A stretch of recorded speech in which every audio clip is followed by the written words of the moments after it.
I am Nayaswami Maria, and this is Nayaswami Ananda. And it's our joy to be with you here today. We welcome all of you who are viewing online and who are here as guests to the Expanding Light. It's a joy to share this holy season with you. I'd like to read from Rays of the One Light, and these are weekly commentaries from the Bible and Gita by Swami Ananda. Truth is one and eternal. Realize oneness with it in your deathless self within. And this week's reading is what was the Star of Bethlehem. The following commentary is based on the teachings of Paramhansa Yogananda. Divine vision is the opposite of worldly sight. Divine vision sees God's presence behind all outward appearances. Worldly sight sees appearances merely, coating even the blazing wisdom of a saint. A master to the worldly man is a human being with perhaps a slightly better attitude than the norm. The scriptures therefore strive to demonstrate how the divine consciousness, when openly active among men in the lives of great masters, must never be viewed as an expression of ordinary human consciousness. To seek the presence of divinity behind the life of a great master is to prepare oneself to recognize that same divinity also in lower manifestations until at last one beholds God everywhere. Thus it was that Paramhansa Yogananda, on observing his new disciple, Swami Kriyananda, struggling with the contrast between the Guru's human appearance and his inner divine reality, looked at him deeply one day and said, "If only you knew my consciousness." The story of the birth of Jesus contains an account in the Gospel of St. Matthew, chapter 2, of the Star of Bethlehem. The wise men who sought Jesus in his manger said, "We have seen his star in the east, and lo, the star which they saw in the east went before them, till it came and stood over where the young child was." This account was important, for it showed all mankind that Jesus was a divine incarnation and no ordinary man, that he brought divine consciousness to earth, even though he would play a human role among human beings, and that others, too, by receiving him in their inner hearts, would acquire power, as the Bible puts it, to become the sons of God.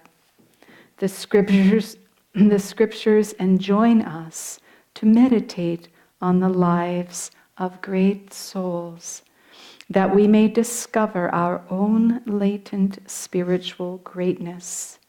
As the Bhagavad Gita puts it in the 4th chapter, "Who knows the truth touching my births on earth and my divine work, when he quits the flesh, puts on its load no more, falls no more down to earthly birth.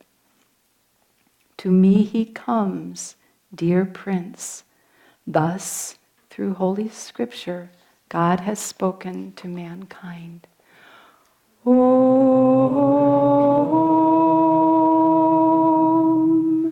Om,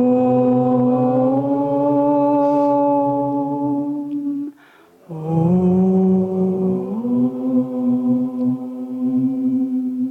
I'd like to read from Whispers from Eternity. This is Paramahansa Yogananda's demand for opening of the spiritual eye, the Eastern Star of Wisdom. Bless me, Father, that I behold the Eastern Star of Wisdom, May it shine before my human eyes as much in daylight as in darkness. Long my eyes were blinded by the tinsel glitter of materiality. Seeing things always outwardly, I saw not the spirit behind and within them. I saw the mustard seed of matter, but spied not the oil of spirit that it contained. My third eye of wisdom is now opened.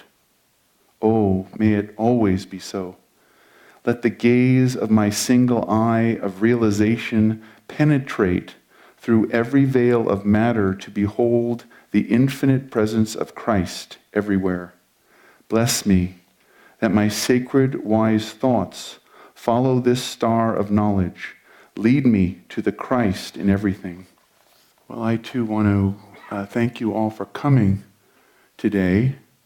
If I may, the topic is supposed to be what was the Star of Bethlehem. I'd like to talk about what is the Star of Bethlehem.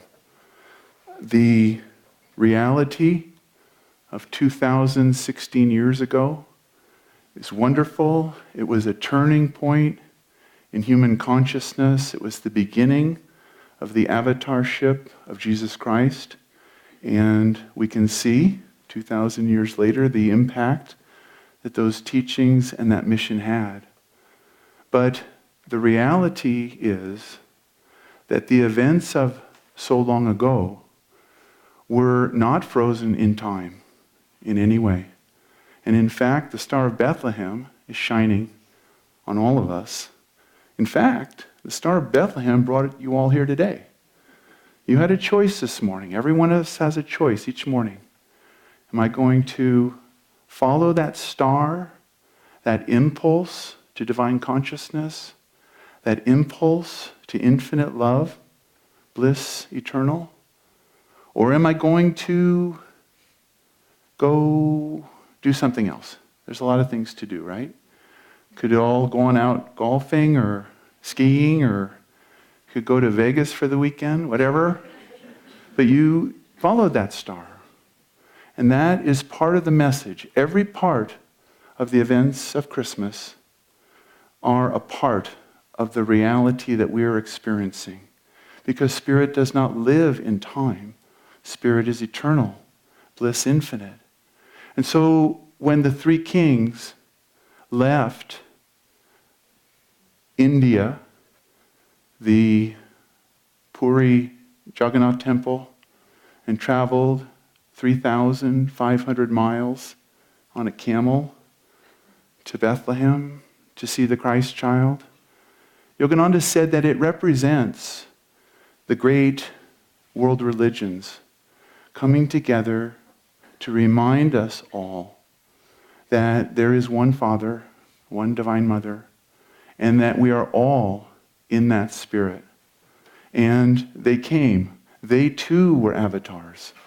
They traveled, following the star at the point between the eyebrows, the sixth center, until it came to the place and stopped above where the child was.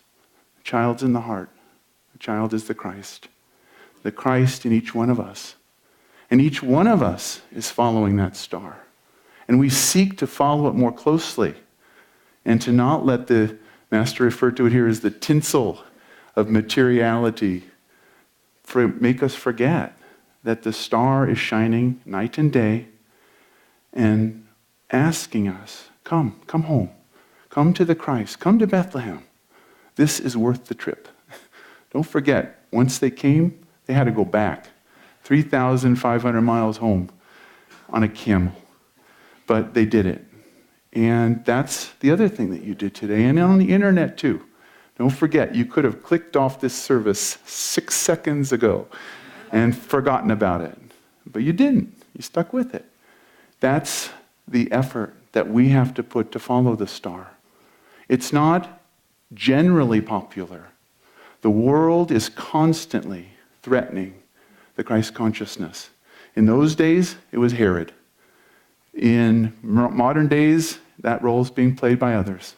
There's constantly this call to forget about the Christ, eliminate the Christ, kill the Christ consciousness, be small, be hateful, seek revenge, and yet we are called to be bigger, to forgive, to follow the wise men, the magi, to follow the call of the angels, and to make that trip to Bethlehem. What did they find at Bethlehem? Well, this young girl and her husband gave birth to a child, Christ child. Now she already knew, Mary knew. Remember the angels had told her about Anna, told her about the baby that was coming, told Joseph, don't panic. This is all going to work out. This is fine. And so she was there. And Yogananda said that, many of you may not know, but in the Catholic Church, Catholic teaching, there's a teaching that we approach Jesus, the Christ, through the intercession of his mother, through Mary. Yogananda said there's a truth to that. There's a metaphysical truth to that. We come to the Christ consciousness through the vibration of Om. Mary is the mother. Mary is the Om vibration. And she has played a part. This was her beginning, but the mother of Christ lives today.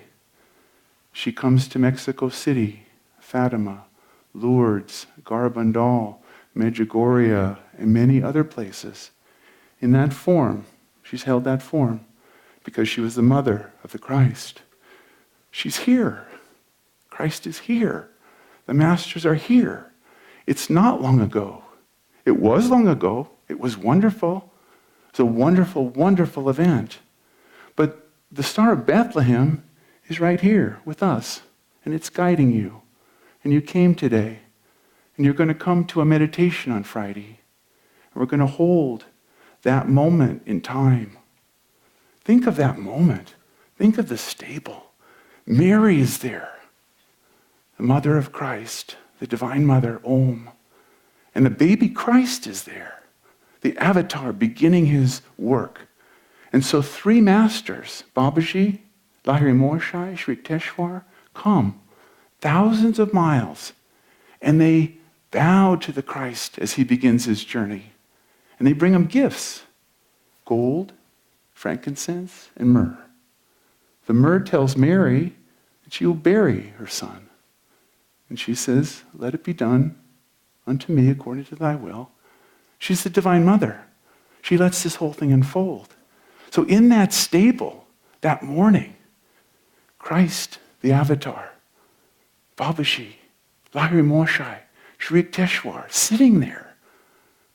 Wouldn't that be a great place to go? You can go there Friday if you want in the meditation. You can go there tonight.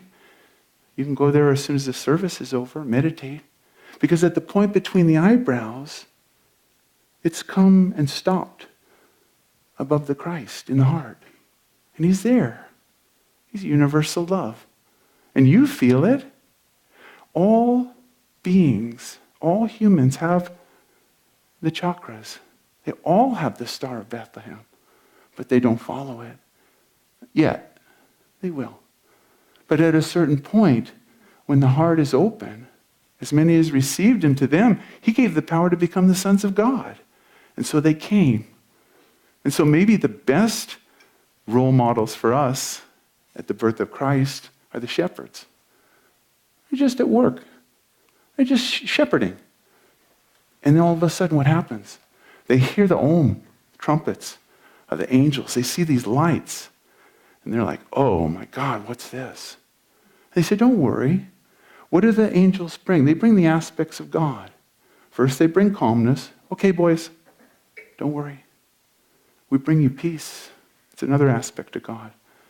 We bring you glad tidings of joy. Ananda, ever new joy of God. Come, go to the Bethlehem. Go see what's happening in that stable. And they did. These shepherds come.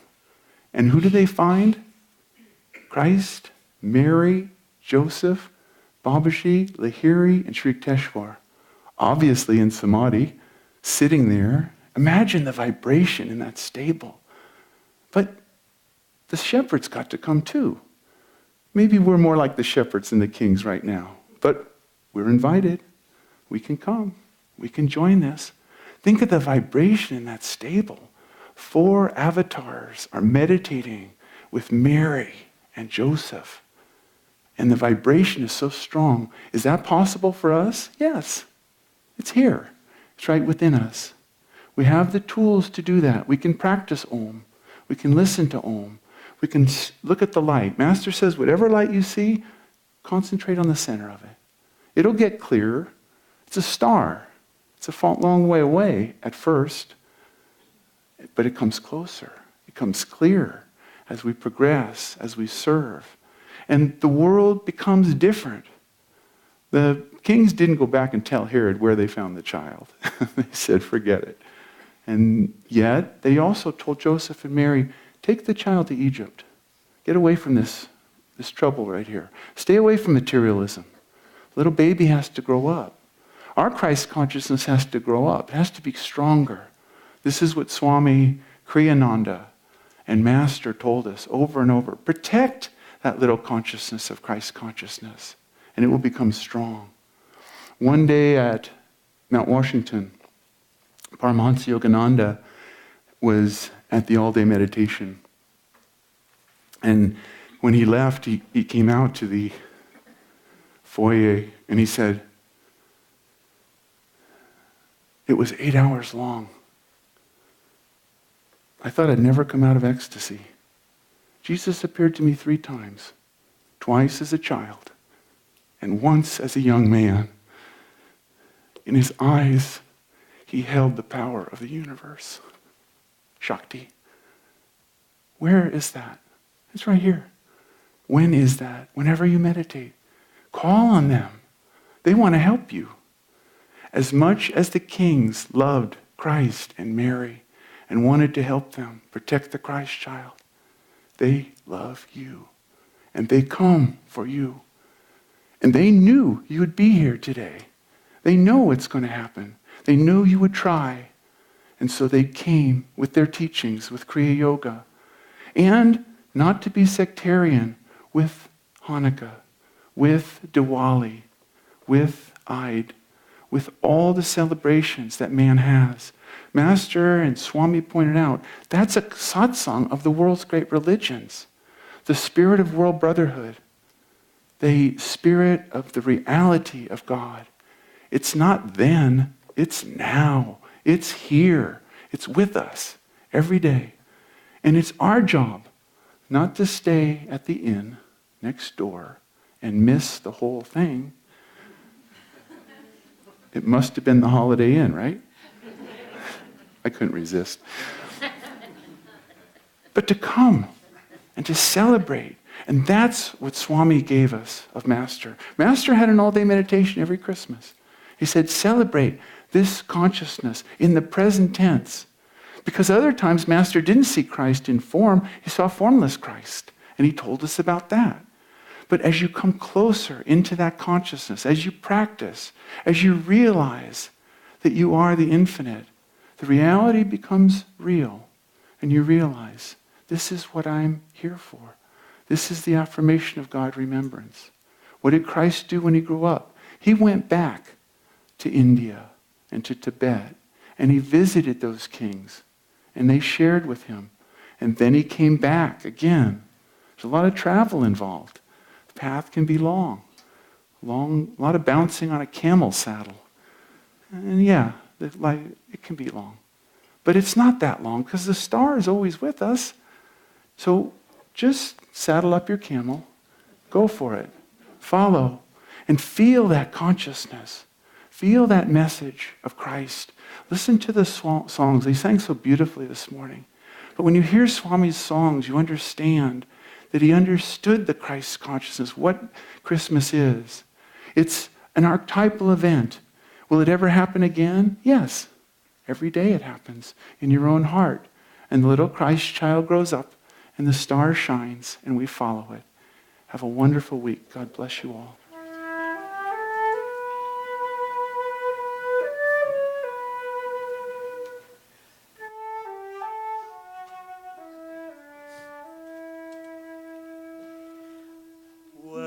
are you going, my little one? In hope these empty streets I went. I've seen a star rise in the east, and I'm looking for a friend to rule, rule, rule, to rule, rule, rule. Where are you going, good shepherd folk? From a lowly valley we ascend. A wondrous vision sent us here. We're looking for a friend to rule, rule, rule, to rule, rule, rule. You learned man, where are you going? Our soul's long journey we would end. Therefore we've come to Bethlehem. We're looking for a friend to rule, rule, rule, to rule, rule, rule.